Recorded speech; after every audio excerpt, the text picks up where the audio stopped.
उसे भी अपने जूतों की आवाज़ उस सड़क पर आकर मुख्तलिफ महसूस हुई। अगले दिन उसने बार बार पाँव थपथपाकर हर जगह को महसूस किया और उसे शक गुजरा कि जिस जगह रेग है वो जगह लकड़ी, और आज उसकी शक की तस्दीक हो गई थी। फ़हीमा की बात पर मुस्कुराया। मसलन क्या लगती हैं? उसने टाइप करते पूछा। आपको नहीं पता क्या? वो जो बड़े मज़े से उसे मनाने के उसके सामने बैठी थी, उसकी बात पर नज़र झुका गई। नहीं, मुझे नहीं पता, उसने उसी अंदाज में कहा। प्लीज़ ना, मुझे भी देखना है। नहीं, मैं कल यहाँ आकर खुद ही चेक कर लूँगी, उसने ज़ात को धमकी दी। खबरदार, जो आपने किसी किस्म की हमाकत की। आप इतनी बच्ची नहीं हैं, अच्छी तरह जान चुकी हैं कि मैं किसी मकसद के तहत यहाँ आया हूँ। मैं हर बात आपको नहीं बता सकता, मेरी जॉब ऐसी है। मैं उसकी बातें किसी से डिस्कस नहीं कर सकता, इवन अपनी बीवी से भी नहीं। फजूल की ब्लैकमेलिंग करने की कोशिश मत करें। इसकी बात पर मुश्किल उसने अपना गुस्सा कंट्रोल किया। सॉरी, उसे भी अपनी गलत बात का अंदाज़ा हुआ। इट्स ओके, अब लेटें आप। सुने, उसकी सुने पर अब की बार ज़ाद ने खौफ से उसे देखा। उसने ज़ाद के तेवर देकर जल्दी से कहा, आखिरी बात। G007 की जानशीन पूछें। उसके तंज पर वो मुस्कुराई। मैंने इस पूरे घर में हर कमरे में अजीब सी एक स्मेल महसूस की है। क्या आप बता सकते हैं कि वो क्या है? शराब की स्मेल है। उसकी बात पर उसका मुंह हैरत से खुला। इसमें हैरान होने की क्या बात है? जो लोग इस कदर घटिया काम करते हैं, आपके ख्याल में शराब नहीं पीते होंगे? उसने उसकी हैरतज़दा आंखों में देखा। नहीं, मैं इस बात पर हैरान हूँ कि आपको कैसे पता कि क्या आपने पी है? उसकी बात पर ज़ात ने दाएं अबरोज की आंखों से देखा। हर चीज़ को जानने के लिए उसका तजर्बा करना ज़रूरी नहीं। अब आप ये कहेंगे कि मैं जो इतने दिन से यहाँ मौजूद हूँ, लेकिन पहले भी यहाँ आता हूँगा और कारगिल से मेरे ताल्लुकात होंगे। उसकी सोच को पढ़ते हुए वो बोला। बिल्कुल। तो ये कि यहाँ भी आपका अंदाज़ा गलत है। मेरा यहाँ आना फ़र्स्ट एक्सपीरियंस है। अब अगर मेरा इंटरव्यू पूरा हो गया हो तो आप सो जाएं, मेहरबानी करके। कितनी मुश्किल से वो खुद को इसके सामने कंट्रोल करता था। ये सिर्फ वही जानता था, और वो थी कि हर लम्हा उसका इम्तहान लेने पर तुली रहती थी। उसके साथ एक कमरे में रहते बार बार अपने और उसके दरमियान रिश्ते का एहसास सताता था। अब की बार वो खामोशी से लेट गई और ज़ात ने भी शुक्र किया। ज़ात ने कुछ देर बाद उठकर लाइट ऑफ की और नाइट बल्ब ऑन किया। वापस आकर जब अपनी जगह लेटा, तब अपने दिल के हाथों मजबूर होकर उसने फ़हीमा के घने बालों पर सर पे हौले से अपने लब रख दिए और फिर अपने फेवरेट गाने समवन लाइक यू की चंद लाइनें गुनगुनाई। I wish nothing but the best for you. फिर पीछे होकर तकिए पर सर रखकर एक ठंडी सांस खींचकर उसकी जानब देखा, जो उसके जज्बात से बेखबर बेफिक्री की नींद दे रही थी। ज़ात ने करवट लेकर अपने जज्बात को थपथपाया। यार, कुछ ही दिनों में इनके हीरोइंस के ट्रक सरहद पार जा रहे हैं। ज़ात सुफियान की तरफ गया हुआ था, जहाँ वो दोनों इस बातचीत का जिक्र कर रहे थे जो मेहर शाह की कोठी में हो रही थी, जहाँ मुख्तलिफ कमरों में ज़ात और माइक्रोफोन फिट करके आया हुआ था। सुफियान का काम आजकल वहाँ की गुफ्तगू को सुनना और फिर ज़ात को इनके लाहेअमल की रिपोर्ट देना है। वो तो इंशाल्लाह वो कामयाब होंगे। नहीं होंगे। तुम एक काम करो सफ्तर, और धाइल से कहो कि ऊपर तक उसकी इत्तला करे। इस कमरे के फ़ोन सेट के साथ जो माइक्रोफोन लगाया था, उससे तुमने उस पर आने वाली कॉल्स के नंबर ट्रेस करवाए हैं? वो दोनों इस वक्त लॉन्च में बैठे लैपटॉप पर काम कर रहे थे। हाँ, मैं तुम्हें नंबर देता हूँ। उसकी कॉल्स और मैसेजेस अभी समी तुम्हें ईमेल करता है। सुफियान ने तेज़ी से टाइप करते हुए किसी नंबर पर मैसेज सेंड किया। थोड़ी देर बाद उसके मोबाइल पर मैसेज आया। ये नोट करो, ईमेल आई है। उसे हैंड फ्री निकालते देखकर सुफियान ने पूछा। हाँ, उसने मुख्तसरन कहकर कॉल सुनना शुरू की, जिसमें मुख्तलिफ ट्रक्स का नंबर बताया गया था जिन्होंने सरहद पार मंशियात सप्लाई करवानी थी। तुम नंबर नोट करो, जो मैं लिखवा रहा हूँ, और अभी नहीं उन्हें रहील और सफदर को सेंड करो, जो हर चौकी पर इस दिन नाके लगवाएं जिस दिन ये वहाँ से गुजरेंगे। जब ये ट्रक वहाँ से गुजरेंगे, उन ट्रकों की तलाशी लाजमी करवाएं। ठीक है। ज़ात नंबर बोलता जा रहा था और सुफियान उन्हें मोबाइल पर सेव करता जा रहा था। यार, ये सरमद चौधरी तो ऑलरेडी मेरी हेड लिस्ट पे था। मुझे आइडिया नहीं था कि मंशियात बाहर पहुंचाने के चक्कर में ये भी इन्वॉल्व होगा। ज़ाद ने कॉल सुनते हुए कहा, जिसमें सरमद चौधरी की आवाज़ सुनते ही ज़ाद ने उसे पहचान लिया था। ज़ाद ने उसका ये नंबर अपने मोबाइल में सेव कर लिया। यार, ये वही है ना जो पहले भी एक मरतबा कराची में होने वाली दहशत गर्दी के एक केस में पकड़ा गया था और फिर कुछ अर्से बाद बाहर आ गया था। सुफियान को भी उसका एक केस याद आया। बिल्कुल वही है, मगर इसमें तो यह बचेगा नहीं। जिंदा या मुर्दा, किसी भी सूरत में इसे पकड़ना है। तुम उसके नंबर से उसका एरिया ट्रेस करवाओ। मुझे शक है कि लड़कियां स्मगल करने में वाले केस के पीछे भी यही है। ज़ात ने कुछ सोचते हुए सुफियान से कहा। कब ख़त्म होना है आप लोगों का यह काम? सीधा चाय के कप ट्रे में रखे कमरे में आते हुए बोली। तुम जियो हज़ारों साल भाभी। ज़ात ने हैंड फ्री उतारते कप थामा और शीज़ा को दुआएं दी। आप हमें ये मौका कब दे रहे हैं कि जब हम फ़हीमा को ऐसी दुआएं दें? शीज़ा इन दोनों को चाय सर्व करके अपना काम थामे उनके सामने वाले सोफे पर बैठते हुए बोली। उसकी बात पर एक खूबसूरत मुस्कुराहट उसके होंठों पर ठहरी। ओए होए, देखना शीला, ये ब्लश कर रहा है। सुफियान को तो उसे छेड़ने का मौका चाहिए था।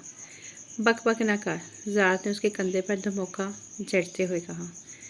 आज दरबार यार में हाजिरी नहीं देनी। सुफियान उसे छेड़ने से बाज नहीं आया। नहीं यार, आज सर को ये सारी इन्फॉर्मेशन रिपोर्ट की सूरत में देनी है। यहाँ से सीधा घर जाऊँगा। शीदा ने तजस्सुस से पूछा, भाई आखिर कब अपने निकाह को डिक्लेयर करेंगे? भाभी अभी तो नहीं, इस केस के ख़त्म होने के बाद, क्योंकि अभी मैंने कोई भी बात लीक आउट की तो फ़हीमा के लिए बहुत मुश्किल खड़ी हो जाएगी। फ़िलहाल मैं भी उन लड़कियों का सुराग हासिल करना चाहता हूँ जिन्हें ये लोग बाहर स्मगलिंग करने के चक्कर में हैं। मंशियत करने का तो पता चल गया है, इस जगह का अभी तक पता नहीं चला, उसने संजीदगी से जवाब दिया। रात में वो बैठा अभी रिपोर्ट फाइनल कर रहा था कि मोबाइल व्हाट्सएप पर मैसेज ब्लैंक हुआ। उसने चेक किया तो फ़हीमा का मैसेज था। उसने वक्त देखा तो रात के 2 बज चुके थे। वो सुफियान के घर से वापस आकर इतना मसरूफ़ हो गया था कि फ़हीमा को बताने का टाइम ही नहीं मिला कि आज उसने नहीं आना। रिपोर्ट तकरीबन बन चुकी थी, सो वो भी रिलैक्स होकर उसका मैसेज पढ़ रहा था। अस्सलाम वालेकुम, आज आपने आना नहीं क्या? उसका मैसेज पढ़ते ही एक खुशगवार सा एहसास उसे अपनी लपेट में ले चुका था। वालेकुम सलाम, बस कुछ काम था सो मैं आ नहीं सका। कर सकता हूँ अभी? आपको मेल सेंड करके उसने फ़हीमा को सेंड मैसेज किया। उसका यस का रिप्लाई आते ही ज़ात ने कॉल की। अस्सलाम वालेकुम। ज़ात की गंभीर आवाज़ सुनते ही फ़हीमा के दिल की धड़कनें बेतरतीब हुई। दोनों एक दूसरे पर अपने दिल की हालत अश्कार नहीं करना चाहते थे। एक फ़र्ज़ की अदायगी के बाद और दूसरा एहसान के ज़ेर असर। वालेकुम सलाम, आपने बताया ही नहीं कि आपने आज नहीं आना। सॉरी डियर, बस काम में बिज़ी था सो आपको मैसेज नहीं कर सका। आप बताइए सब ठीक है ना? कोई टेंशन की बात तो नहीं है आपकी तरफ? उसके पूछने पर उसका दिल क्या है कि टेंशन ही टेंशन है। तुम्हारे साथ मुझे ये जहन्नम भी जन्नत लगती है, और जब तुम नहीं होते तो बेसाहिबानी का एहसास गहरा हो जाता है। तुम्हारे वजूद के एहसास से जो तहफ़्फ़ुज़ मिलता है, तुम्हारी गैर मौजूदगी में गैर महफूज होने का एहसास दो चंद हो जाता है, मगर वह सब सिर्फ सोच सके। ठीक है, सब आप क्या कर रहे थे? आहिस्ता से उसने पूछा। एक रिपोर्ट तैयार कर रहा था, बस उसी में टाइम का पता नहीं चला। रिपोर्ट को ईमेल में अटैच करते उसने सेंडिंग का बटन दबाया और फिर लैपटॉप साइड पर रखकर पूरी तरह कॉल की तरफ मुतवज्जा हुआ। सॉरी, मैंने आपको डिस्टर्ब कर दिया। मैं फ़ोन रखती हूँ, आप अपना काम कर लें। उसने शर्मिंदगी से जल्दी जल्दी कहा। हॉल्ड ऑन जज्बाती लड़की, सुन तो ले, मेरा काम ख़त्म हो चुका है, तभी आपको कॉल की है। उसने मुस्कुराते हुए कहा। ओह अच्छा, इतना क्या वो खामोश होगी? इतनी तो फ्रैंकनेस नहीं थी कि लंबी लंबी बातें करते। दोनों को समझ नहीं आ रही थी कि क्या कहें। आप इतनी देर तक क्यों जाग रही थी?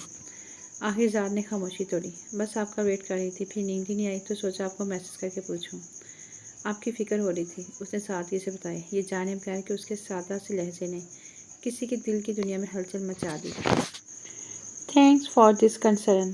ज़ात के कहने पर बेख्तियार आंसू उसकी आंखों में झिलमिलाए। ज़ात ने उसके जवाब का इंतज़ार किया, मगर दूसरी जानब की तवील होती खामोशी ने उसे तशवीश में मुब्तला कर दिया। फ़हीमा, आप आर यू देयर?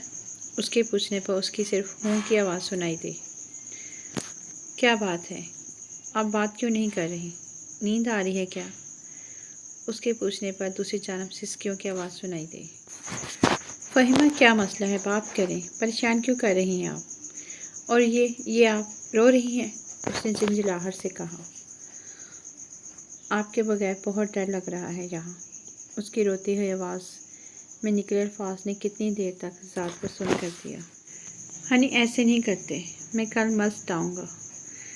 ऐसे मत रोएं यार, ज़ात ने बेबसी से कहा। कुछ देर लगी उसे संभलने में।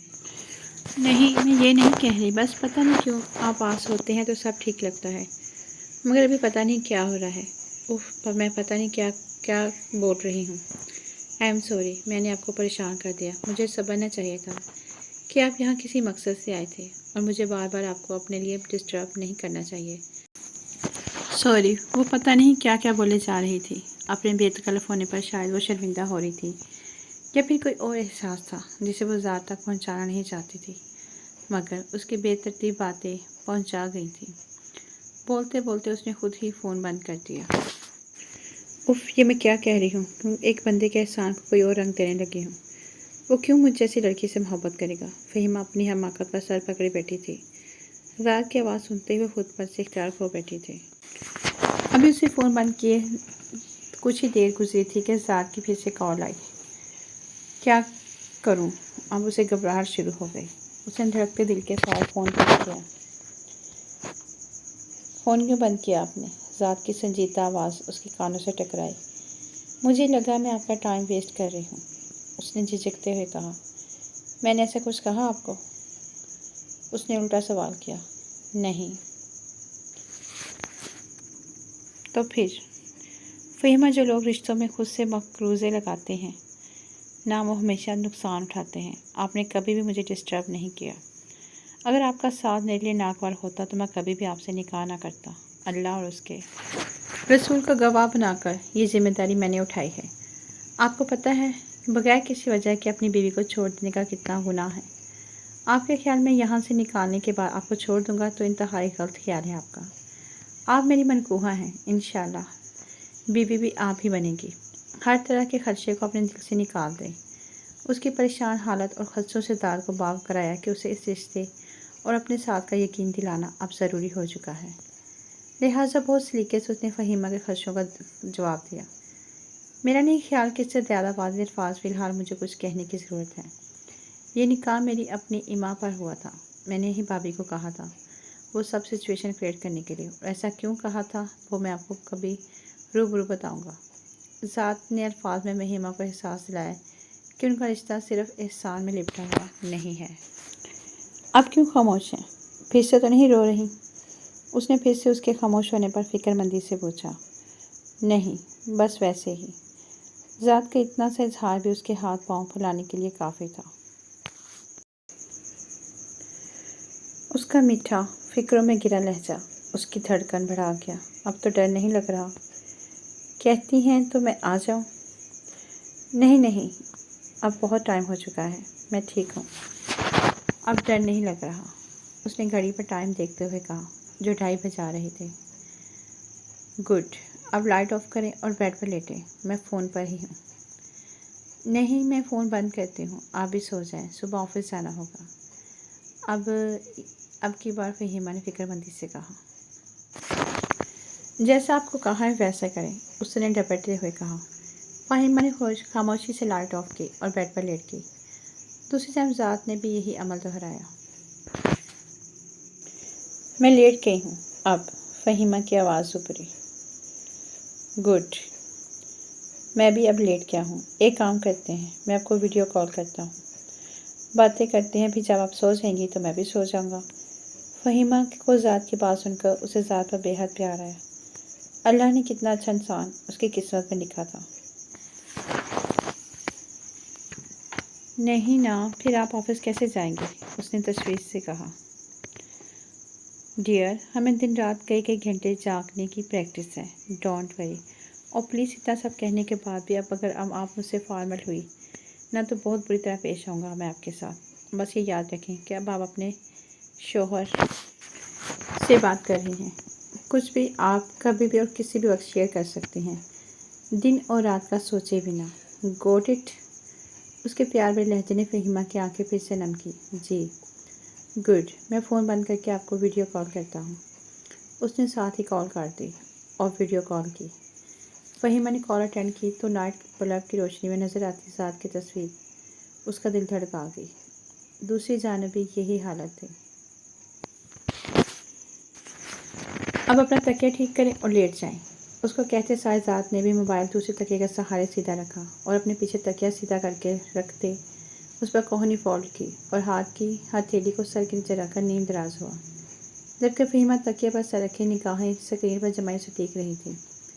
इंसान से निकल कर एक खूबसूरत रिश्ते के हवाले से ज़ात को सोचना अच्छा अल्लाह की कैफियत से दो चार कर रहा था। गुड गर्ल, उसे लेटते देखा ज़ात ने मुस्कुरा कर कहा। नाउ क्लोज योर आइज़, उसके कहते साथ ही फ़हीमा ने आंखें बंद की और एक हाथ मोड़कर आंखों पर भी रख लिया। आप बाद में भी इतनी सादतमंदी का मुजाहरा करेंगी? उसकी हरकत पर ज़ात के होंठों पर मुस्कुराहट दौड़ी तो इशारे से बोला। अब अगर आपकी बात ना मानती तो आपने डांटना था। उसके कुछ देर पहले के डांटने की वजह से वो अब की बार खामोशी से उसकी बात मान गई थी। आंखों से हाथ हटाकर खफ की बड़े लहजे में जवाब दिया। हाँ हाँ, यानी आप मुझसे डरती हैं, उसने फिर शरारत से कहा। बहुत ज़्यादा। ये तो मेरे लिए प्लस पॉइंट है फिर। अभी भी सास का लहजा शरारती था। एक बात याद आई, फ़हीमा ने उठते हुए जोश से कहा। शुक्र, मैं अभी तक यही सोच रहा था कि आज मिस 007 को कोई तजस्सुस वाली बात क्यों नहीं याद आई। उसने मुस्कुराते लहजे में कहा, आपने अपने घर वालों को इस निकाह का बताया हुआ है क्या?